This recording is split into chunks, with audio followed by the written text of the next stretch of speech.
Por que o senhor merece ser prefeito de Aracaju? Boa tarde. Boa tarde. Boa tarde, Foca. Boa tarde, André. Boa tarde a todos que fazem essa emissora. Boa tarde a você, telespectador.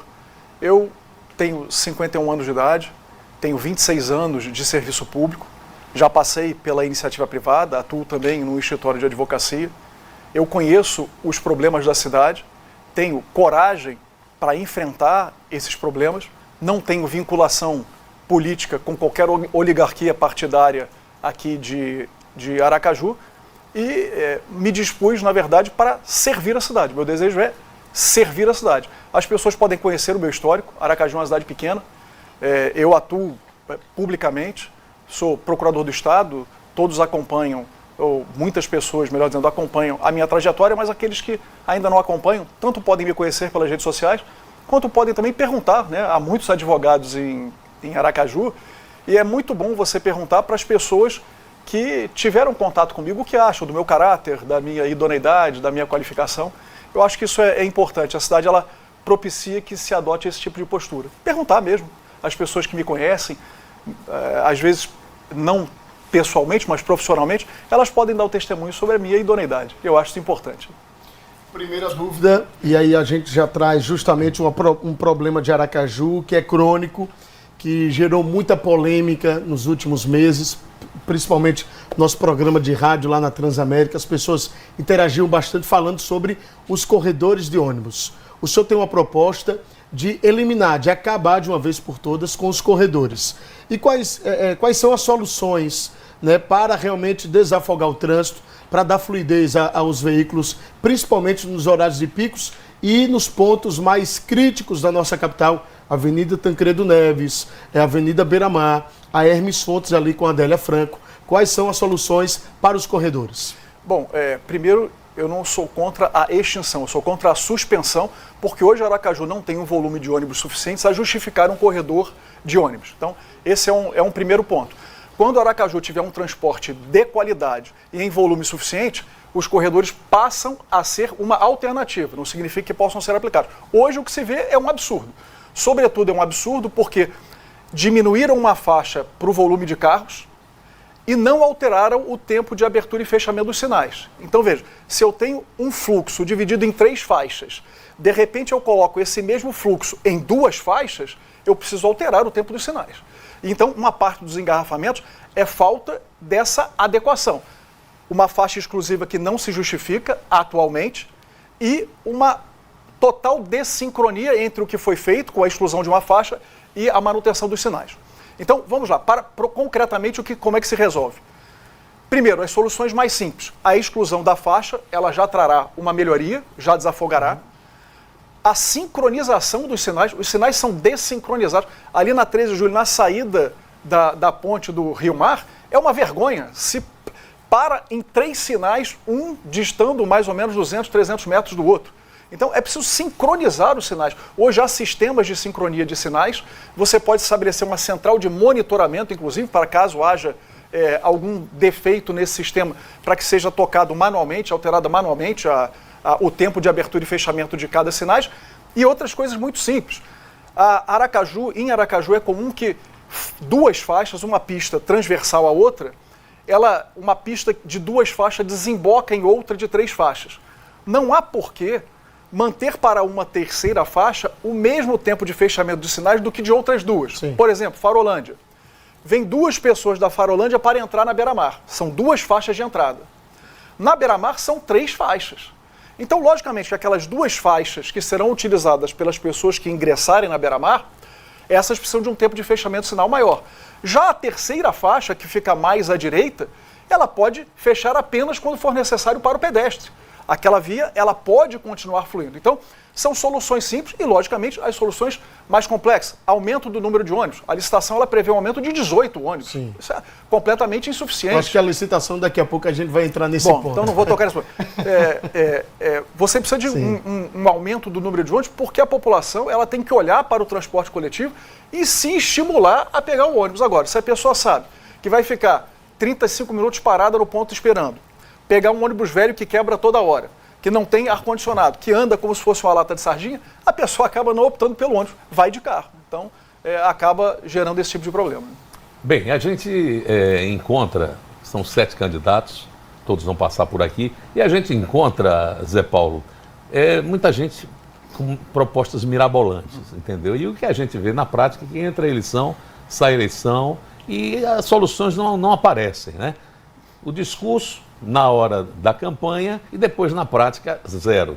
E isso entra prefeito e sai prefeito. E agora a gente está aí há 16 anos com um prefeito que se coloca como um grande gestor, eu não vou aqui fazer nenhuma análise, mas que as práticas e o que se colocou no discurso de campanha, nas campanhas, a gente não viu acontecer. Como é que o senhor prova para as pessoas, ou gostaria de provar, que garantias, melhor dizendo, o senhor dá às pessoas que o senhor vai ser diferente, que vai combater a corrupção dentro do processo, né, de gestão, que vai fazer isso, por exemplo, que o senhor acabou de falar em relação, que tipo de garantia o senhor pode dar? O senhor que está começando sua carreira política, é a sua primeira investida na área. Eu acho que é hora de dar uma chance ao novo, realmente, porque esses grupos políticos que estão aí não resolveram um problema ao longo das décadas. Então é preciso dar uma oportunidade a alguém que não seja do sistema, que não venha de família política, que não participe de qualquer oligarquia política, um servidor público, que é um cidadão inconformado com a realidade atual e que tem a disposição de melhorar a cidade. De novo, eu insisto na necessidade de que as pessoas procurem saber quem eu sou. As pessoas precisam saber se eu sou uma pessoa de coragem ou não, se eu sou uma pessoa determinada ou não, se eu sou a pessoa que se acanha, que se amedronta, que se acovarda com alguma coisa ou não. As pessoas, olhando para o meu histórico, elas terão confiança em depositar os seus votos em mim. Porque, e gestão, o senhor tem, vamos dizer assim, experiência com gestão? Porque isso é fundamental. Diferente. O primeiro e a principal qualidade do gestor é honestidade, evidentemente. A segunda é a capacidade de nomear as pessoas corretas. Então, um prefeito, e vale para qualquer chefia do executivo, qual é a principal atividade dele? O que o faz um bom gestor? Colocar as pessoas certas nos lugares certos e propiciar que essas pessoas desenvolvam o seu trabalho. É lógico que não é o prefeito que vai indicar qual é a solução para a saúde, qual é a solução para a educação.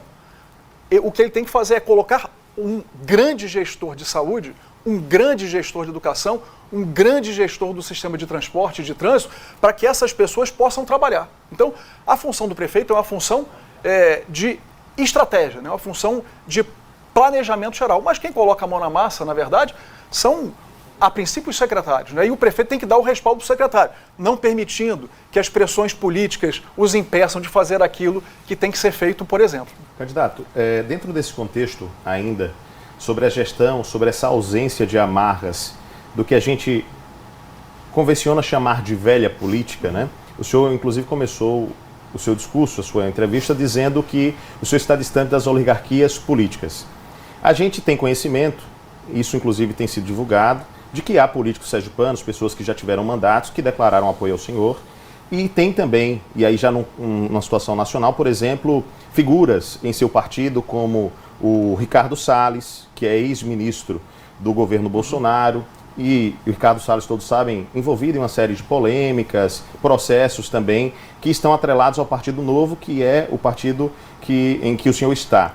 Como conciliar essas questões, né? Como se vender como um candidato novo, afastado dessa, de novo, em aspas, velha política, se há também, ligado à sua imagem, à imagem do seu partido, figuras como o Ricardo Salles, que eu acabei de citar? Eu acho o Ricardo Salles uma boa imagem.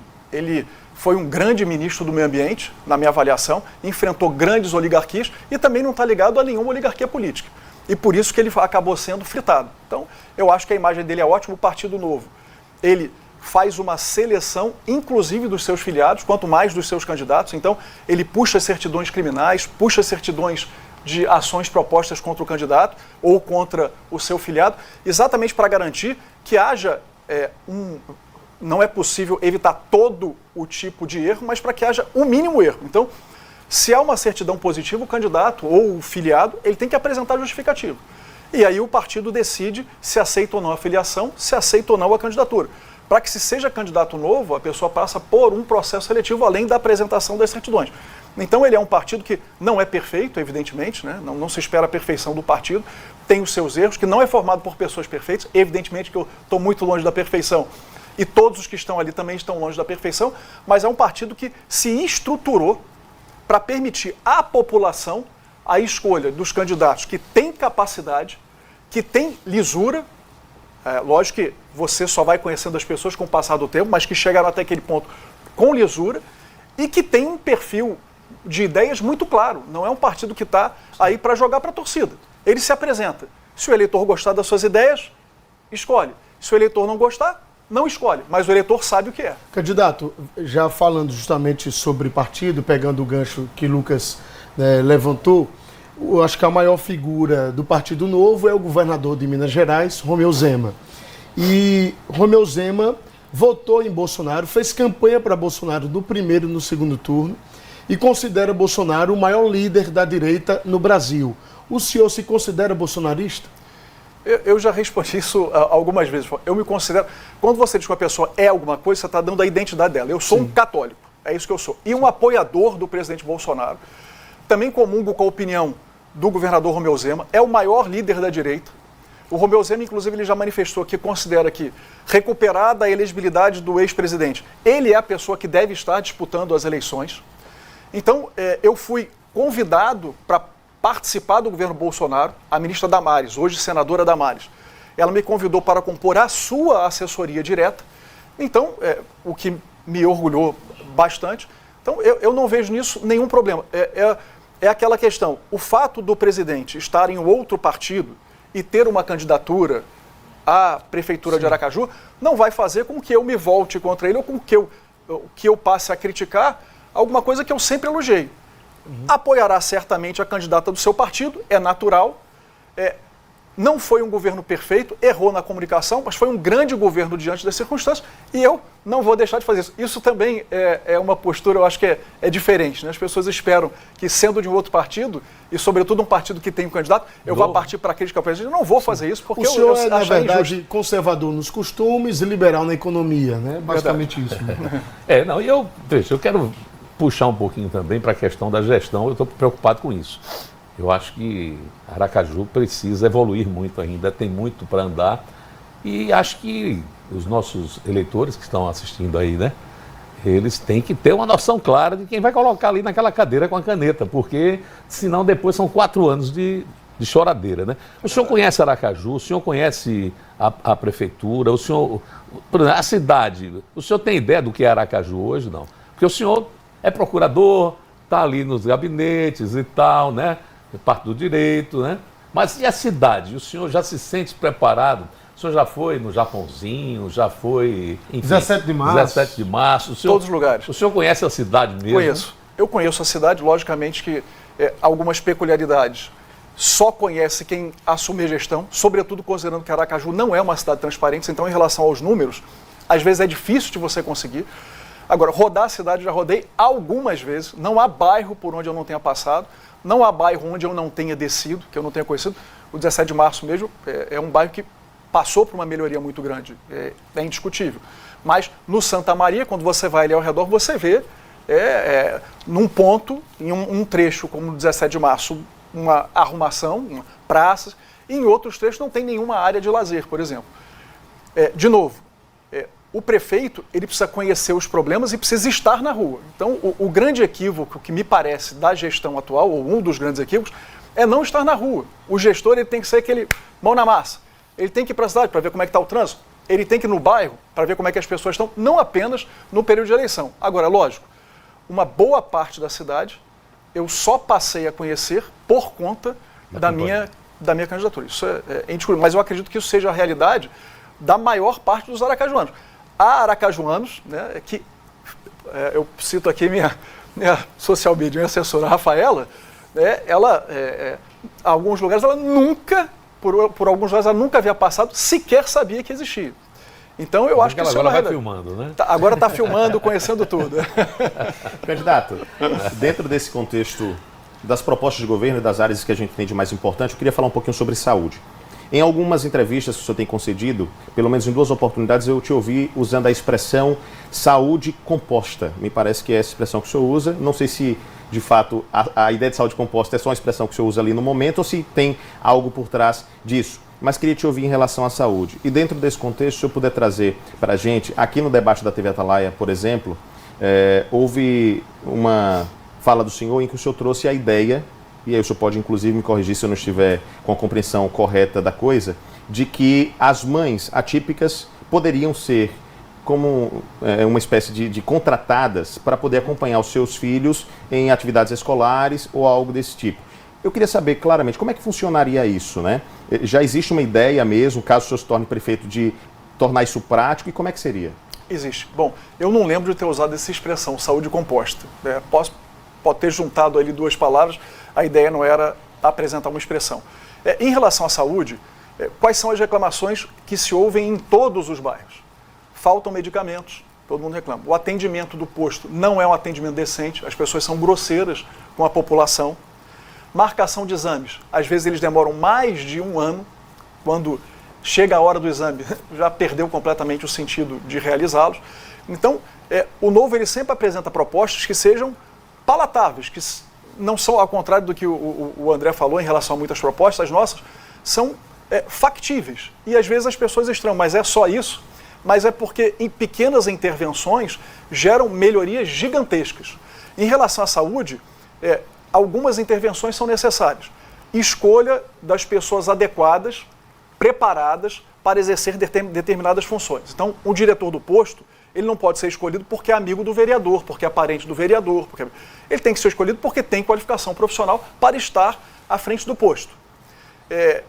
Medicamento, é preciso que haja uma centralização da compra de medicamentos e que, ao mesmo tempo, essa centralizadora ela seja conectada aos postos para que, percebendo que haverá falta de medicamento em algum deles, ela já despacha para aquela localidade. As licitações elas têm que ser feitas com antecedência, não podem ser feitas quando o medicamento acaba. Né? E muitas vezes o que se desconfia é que é proposital deixar que os medicamentos faltem, porque isso permite a contratação por emergência. Né? E esse é um dos grandes problemas da administração em relação à honestidade. Né? Porque qual é a justificativa para que uma licitação não seja realizada e seja necessário um contrato emergencial?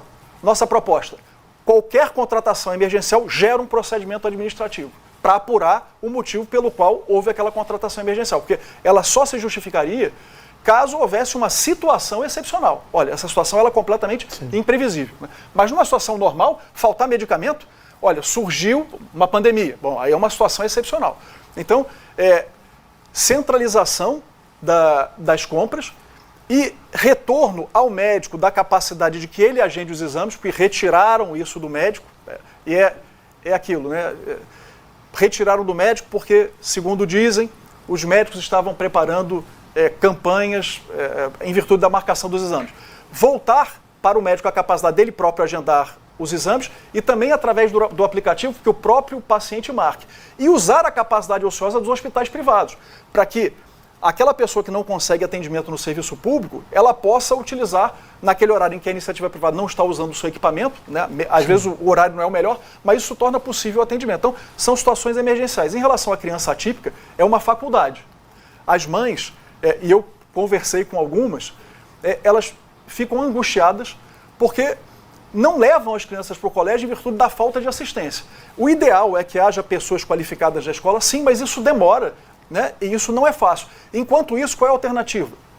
Pega-se a mãe e oferece a ela: olha, se a senhora quiser acompanhar o seu filho como monitora, a senhora pode acompanhá-lo, será remunerada por isso, com a obrigação também de participar de uma qualificação. Candidato, eu quero muito agradecer ao senhor pela presença. Falar de Aracaju é muito bom, o tempo passa rapidamente. Agradeço também aos meus colegas André e Foca. Obrigado pela presença. A gente se encontra amanhã, né? E ao senhor, muito obrigado pela presença. Eu que agradeço. Lucas, Foca, André, muito obrigado à equipe, muito obrigado a você, telespectador. Conheça o nosso projeto e no dia 6 vote 30.